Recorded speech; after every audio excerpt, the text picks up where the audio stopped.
Olá, colecionadores e seguidores do canal Coisa de Colecionador.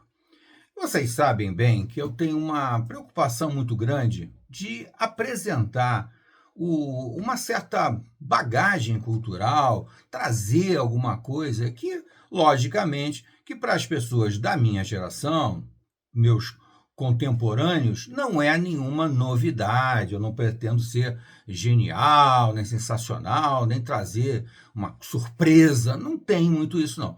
É, no máximo, uma recapitulação, que é legal da gente fazer de vez em quando, uma análise, que também é legal, fazer um novo julgamento de algum material antigo, normalmente uma coisa que já está consolidada, que já passou pelo julgamento da história e que é considerado muito bom, por uma grande maioria. Mas eu tenho uma preocupação muito maior em apresentar esse material para a galera mais nova. Eu não sei se eu vou conseguir atingir o público mais jovem, mas é a minha intenção primordial. Uma coisa que para quem tem seus 40, 50 anos não é nenhuma novidade, mas para quem tem 20 é uma enorme novidade e uma possibilidade de descobrir alguma coisa que de repente não teve oportunidade de, ainda não ofereceram para essa galera aí dos seus 20 anos de idade e que de repente está meio carente de um material de melhor qualidade, seja ele na música, seja ele no cinema, seja ele nos quadrinhos, seja ele na literatura, que são, né, os focos básicos aqui do nosso canal, né? Trazer um pouco de uma cultura que talvez esteja um pouco esquecida e talvez não esteja sendo apresentada adequadamente aos mais novos, tá? Então, eu conversando com uma amiga minha, que também é fã dessa banda, me ocorreu essa ideia. Já tenho vários vídeos falando dessa banda de rock, que é uma banda atemporal, que é uma banda que já está no hall da fama das melhores bandas de rock de todos os tempos e que tem uma sonoridade que eu acho que agrada praticamente a todo mundo. Tá? É praticamente uma unanimidade. Mesmo quem é fã de pagode, quem é fã de funk, quem é fã dessas músicas populescas aí, vai respeitar, vai falar com admiração por essa banda. É lógico que eu vou trazer aqui o álbum mais famoso, mas é lógico que eu estou falando do Pink Floyd, né? O Pink Floyd, essa capa icônica, né? Eu acho que é uma das capas mais icônicas da música mundial, né? Qualquer um no mundo, seja na Rússia, na China, na Coreia do Norte, eu já não posso afirmar, mas naqueles países mais da cortina de ferro, mais fechados, é mais difícil. Mas é praticamente o McDonald's da música. Essa capa aqui é antológica. E praticamente é a outra capa que segue, né, um pouco aquela linha do Led Zeppelin, né? Porque o Jimmy Page, quando lançou, se eu não me engano, o Led Zeppelin 2, agora não vou lembrar se é o Led... Não é. É o Led Zeppelin 4. Quando ele lançou o Led Zeppelin 4, ele queria uma capa assim, limpa, sem o nome da banda, sem logo. Por quê? Porque dizia que a banda era tão boa que ela não dependia nem do nome para vender disco. E ele estava certo, né? Mas é lógico que isso também é para muito poucos mesmo. Isso é para o Led Zeppelin, talvez para o Deep Purple, né? E na linha do rock erudito, naturalmente para o Pink Floyd. O Pink Floyd é certamente, mas certamente, a banda de rock erudito, como eu chamo, né? Eu não gosto do termo progressivo, vocês sabem disso. Progressivo não diz nada. Que tem aquela influência da música mais antiga, né? Ele tem influências gigantes de música erudita, de música de blues, de músicas de rock antigo. A influência é muito grande, de Beatles, tudo que veio antes dele. Então, para mim, é rock erudito, tá? Só repetindo o que eu já falei em outros vídeos. Então, o Pink Floyd, na minha opinião, sinceramente, é a mais popular das bandas eruditas, do rock erudito, tá? Logicamente, existem outras bandas tão boas quanto, ou até talvez melhores, né? Vai falar aqui do Yes, vai falar do Genesis, vai falar, nossa, o Rick Wakeman e tal. Não vamos entrar no mérito aí do que é melhor ou pior, não tem como, né? São todos muito bons. Mas o Pink Floyd é inegavelmente a banda mais popular, mais famosa do rock erudito, tá? Então aí me ocorreu essa ideia de fazer um resumozinho aqui para vocês. Já tem vídeo no nosso canal falando dos álbuns que eu acho os melhores do Pink Floyd. Porque como quase todas essas bandas, eles têm uma certa irregularidade nos seus álbuns. Não são todos igualmente bons, tá? A única banda que eu considero os 10 álbuns excepcionais, praticamente é um tiro só, é o Led Zeppelin. O Led Zeppelin, com todos os prós e contras da banda e dos membros da banda, mas também isso é um papo do dia, que a gente também pode questionar, mas o fato é que os 10 álbuns do Led Zeppelin são os 10 álbuns excepcionais. Fora isso, as outras bandas, todas elas têm irregularidades, então é interessante, quem tem mais bagagem, quem já ouviu os álbuns 200 vezes, como é o meu caso, dá essa dica assim, por onde eu começo a ouvir e gostar do Pink Floyd, tá? Logicamente, obviamente, esse álbum aqui é fundamental você ouvir. Eu acho que o mundo inteiro é obrigado a ouvir The Dark Side of the Moon, que é um álbum excepcional de ponta a ponta, tá? De ponta a ponta. E aí chega um momento em que você diz assim, mas por que esse álbum é tão extraordinário e ao mesmo tempo agradou a diversas tribos? Não ficou restrito àquela galera que gostava do Yes, que gostava do Rick Wakeman, que gostava do Genesis. Não, ele extrapolou isso, ele se tornou um disco comercial. Tá? É lógico que quem é fã de rock erudito odeia essa colocação de disco comercial. Mas não resta dúvida que o Pink Floyd, The Dark Side, é um disco comercial. É um disco que vende muito até hoje. Essa edição, inclusive, que eu estou mostrando aqui para vocês, essa edição aqui em LP, é uma edição novíssima, que comemorou os 50 anos da banda. Da banda não, desculpa. Do álbum. 50 anos do álbum, que foi comemorado assim a exorbitância pelo mundo todo. Aqui no Brasil é sempre um pouco mais difícil, o povo brasileiro é mais pobre, tem mais dificuldade de gastar dinheiro com esse tipo de coisa. Mas saíram diversas edições comemorativas. Eu nem tenho todas as edições comemorativas, mas eu posso mostrar para vocês essa ediçãozinha aqui, ó, que eles chamam de 7 polegadas, que é uma edição fantástica, cheia de extras. Isso aqui já tem no nosso canal, tá, gente? Se você quiser ver essa edição por dentro, essa edição japonesa, 7 polegadas, tem no nosso canal aí para você olhar por dentro. Excepcional, maravilhoso. Foi lançado, inclusive, para comemorar os 50 anos do álbum, foi lançada essa edição aqui, ó, que é Blu-ray. É Blu-ray de áudio. É um Blu-ray inteiro dedicado a você ouvir o The Dark Side of the Moon em diversas modalidades de qualidade sonora, como eu costumo brincar, de experiência sonora. A experiência sonora aqui é completamente diferente e extraordinária, tá? Isso aqui eu estou mostrando para vocês 3 edições que saíram agora. Né? Esse álbum de 1973, essas edições saíram em 2023. Em 2023, nós temos 3 edições revisitando o The Dark Side of the Moon. Então, logicamente, a minha primeira dica para vocês que querem conhecer o Pink Floyd é obrigatório você ouvir o The Dark Side of the Moon, que é facílimo de você encontrar, tem em qualquer streaming, é um disco que eu brinco, é o disco erudito mais comercial da história. É extremamente comercial. A musicalidade dele não exige aquela bagagem cultural, aquelas avaliações de sonoridade, não. Ela tem até uma coisa muito dançante. Eu costumo dizer que a melhor música, ela sempre tem algum swing. Tem sempre sabe?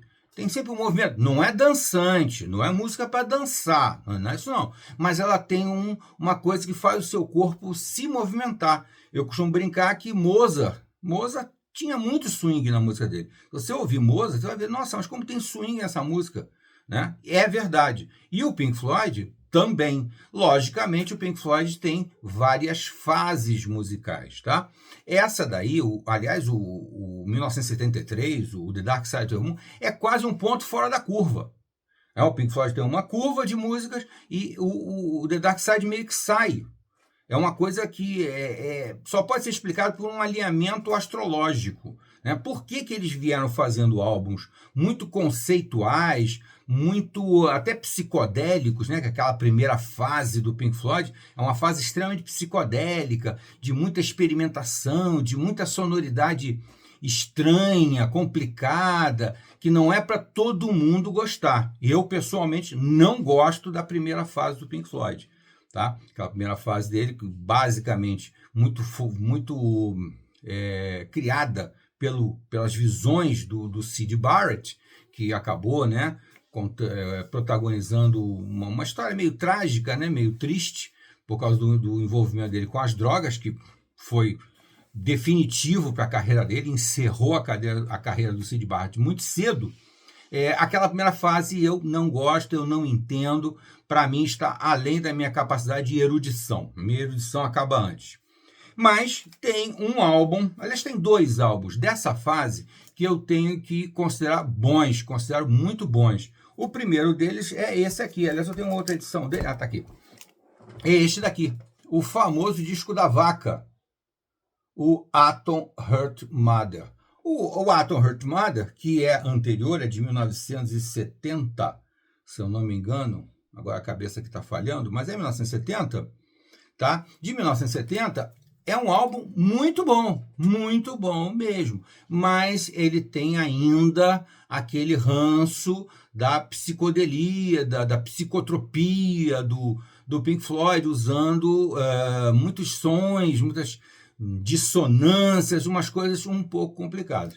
A música mais importante aqui, a música Atom Heart Mother, que toma um lado inteiro, né, é uma música que eu considero excepcional, é uma sinfonia do melhor do rock erudito, muito boa mesmo. Mas no lado 2, ele entra, se não me engano, nas 2 últimas fases, ele entra ainda naquela fase, me parecem músicas aproveitadas ainda da fase muito psicodélica, né? Muito influenciada por sonoridades estranhas e dissonâncias. Então, pessoalmente, eu não gosto muito, tá?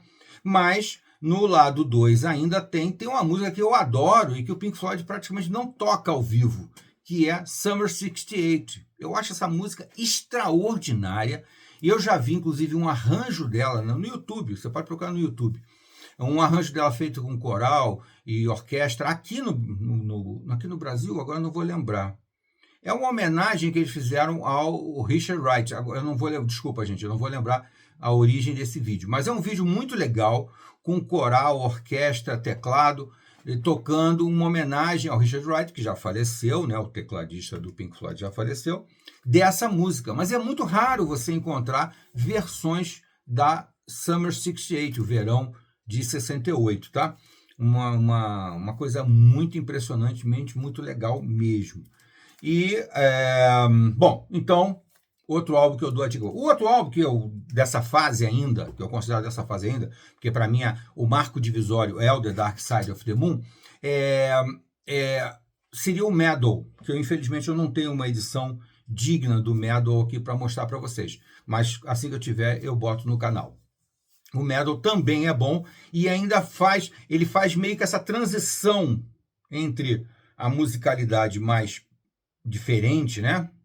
Mais erudita, mais complexa dos álbuns do início da fase da primeira fase do Pink Floyd e o The Dark Side of the Moon, porque ele está exatamente entre o Atom Heart Mother, o disco da vaca, e o The Dark Side of the Moon.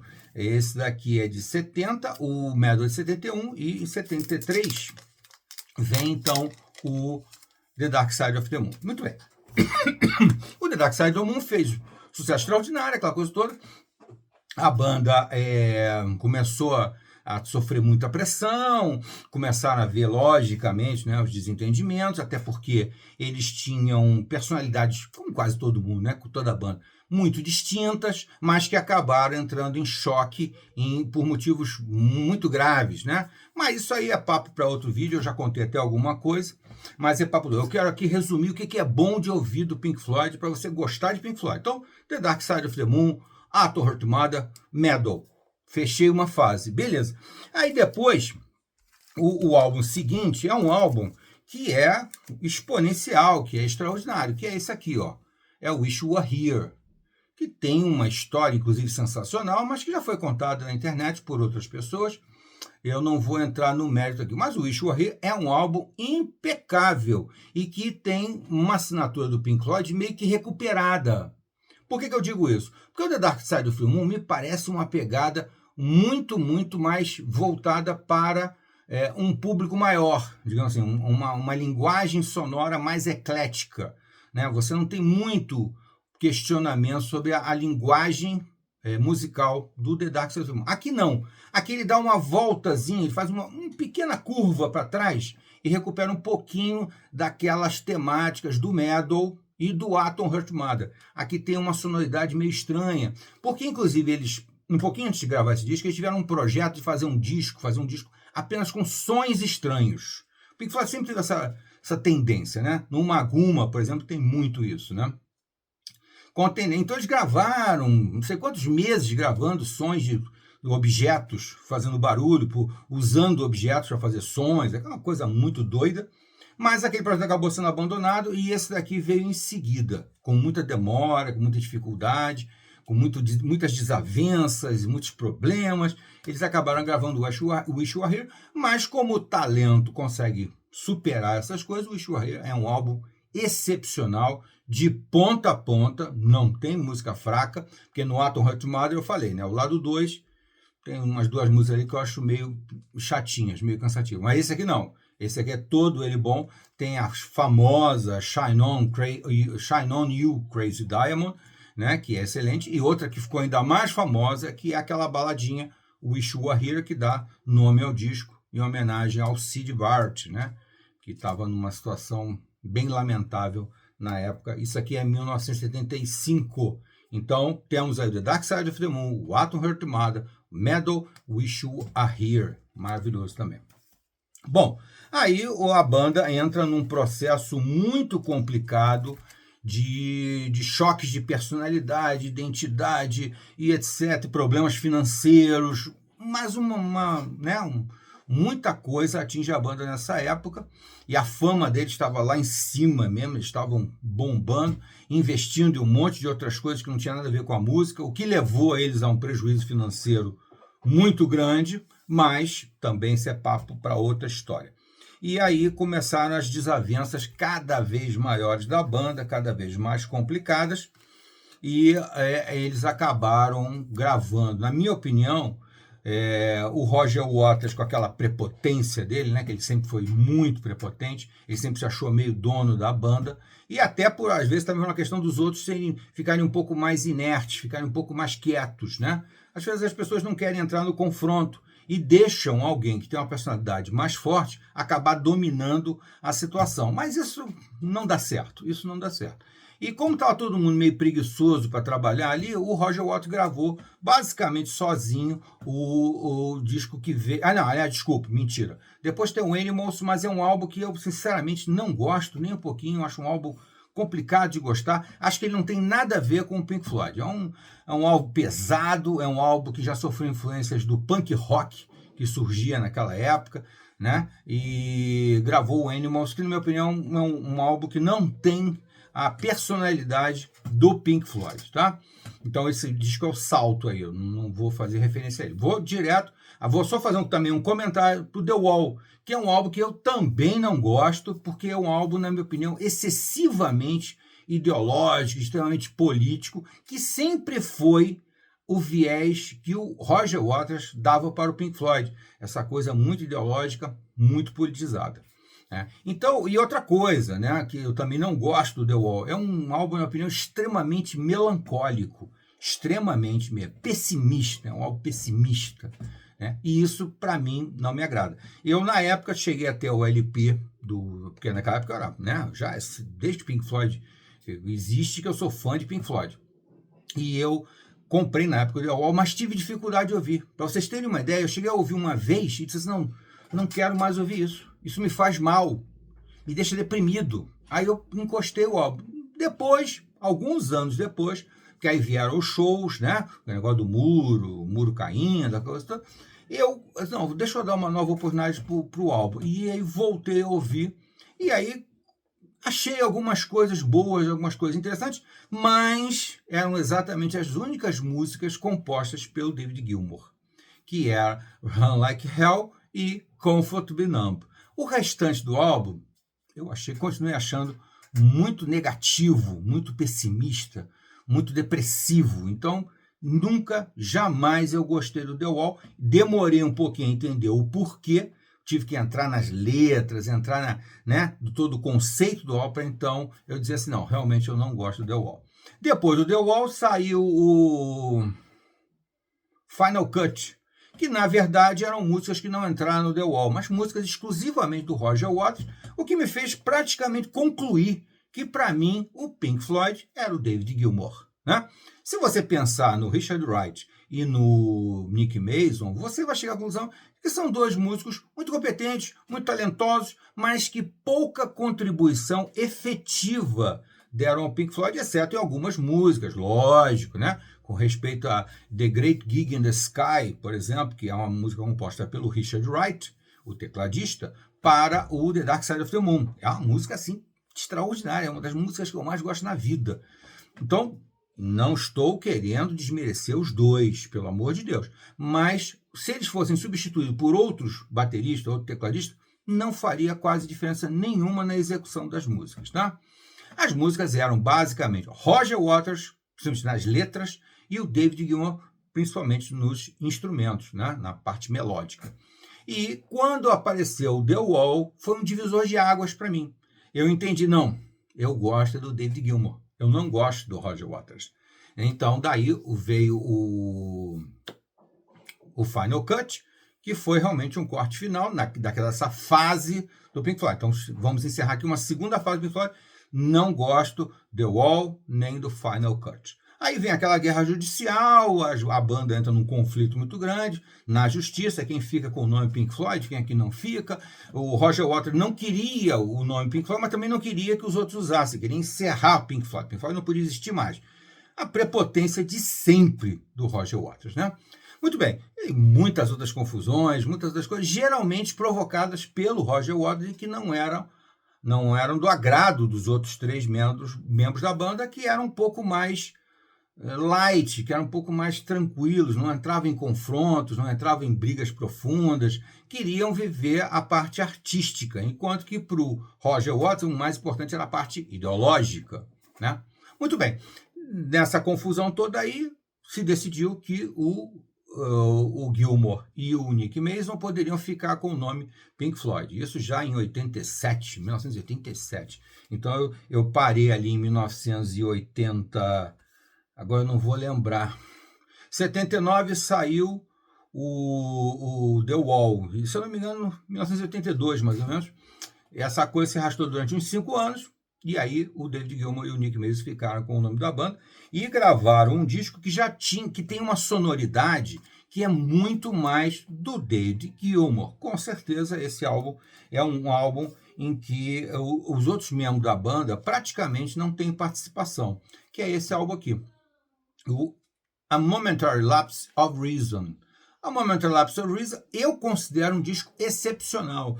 Tem muitos críticos e até fãs que recriminam esse disco, que diz que é um disco solo do David Gilmour. Acontece que, para mim, Pink Floyd é o David Gilmour. Então, para mim, esse álbum aqui é excelente. E ele tem uma sonoridade mais pesada, que me parece muito mais adequada à transformação que a música erudita, que o rock erudito precisava sofrer, do que o Animals. O Animals pegou mais pesado nos riffs das guitarras, aquela coisa toda, mas pegou pesado demais, ficou muito eletrônico. É um disco que soa muito eletrônico para mim. Esse aqui não. Esse aqui já me parece muito mais, com uma sonoridade muito mais agradável, muito mais suave, ao mesmo tempo que tem mais peso, tá? Eu acho que esse disco aqui equilibra bem o Pink Floyd, mas realmente a participação do Nick Mason e do Richard Wright aqui é mínima, é muito pequena mesmo. O Nick Mason está passando por alguns problemas e também esse disco aqui sofre influência dos malditos anos 80 com as baterias, aquela bateria eletrônica extremamente chata, extremamente ruim. E esse disco aqui sofre um pouquinho com isso. Mas se você não prestar atenção nisso, não ficar ligado nisso, você vai descobrir uma sonoridade excelente nesse álbum aqui, tá? Esse álbum eu só tenho essa ediçãozinha, que é o mini CD LPCD do japonês, né? Que é muito bacaninha. A Momentary Lapse indico. Depois eu vou fazer um resumo aqui. Muito bem. Depois do A Momentary Lapse of Reason, o Pink Floyd gravou. Isso aqui eu vou citar apenas porque eu acho muito bom para quem quer ver um resumozinho do Pink Floyd. É esse disco aqui, que é o ao vivo, a Delicate Sound of Thunder. Tem inclusive uma edição que eu não trouxe aqui, mas que eu tenho em Blu-ray desse show, que é o show de lançar o show da turnê de lançamento do A Momentary Lapse of Reason. E é um espetáculo visual, na minha opinião. Delicate Sound of Thunder, o vídeo, é um dos shows mais bonitos do Pink Floyd de todos os tempos. É espetacular. Ele é praticamente feito para ser um filme, né? Ou um clipe gigantesco, um clipe de mais de 1 hora de duração. Então, esse álbum aqui eu cito o detalhe, o Delicate Sound of Thunder. Aliás, com esse título belíssimo. Aliás, 2 títulos belíssimos, na minha opinião. O A Momentary Lapse of Reason, um momentário lapso de razão, e o Delicado Som do Trovão. 2 títulos muito bacanas do Pink Floyd. Muito bem. Aí, passou essa fase, eles levaram quase 10 anos para voltar a gravar, né? Entraram num limbo aí total e lançaram na minha opinião, o último disco bom do Pink Floyd e que é bom demais. Tá aqui. Tem 2 edições aqui, tem um LP duplo, também uma edição nova, tá? Essa edição aqui é nova. E tem um mini LPCD do Division Bell. É outro álbum, assim, conceitual, excepcional, equilibradíssimo, né? Aqui já um pouco mais equilibrado entre os 3 membros remanescentes da banda, né? Sem o Roger Waters, o David Gilmour, o Nick Mason e o Richard Wright. É um disco excelente, né? Se aqui você podia criticar um pouquinho a participação dos outros 2, é um disco muito mais solo do David Gilmour, eu concordo, mas é excepcional. Aqui não, aqui já existe um equilíbrio maior dos 3, a participação dos 3, e é um álbum também excepcional. Também tem gente, tem crítico que critica o álbum, discordo totalmente, tá? Se você quer gostar de Pink Floyd, esses são os principais álbuns. Ah, sim, também vou citar aqui, logicamente, o show que foi gravado da turnê de lançamento do Division Bell, que é esse aqui, que é o famosíssimo Pulse.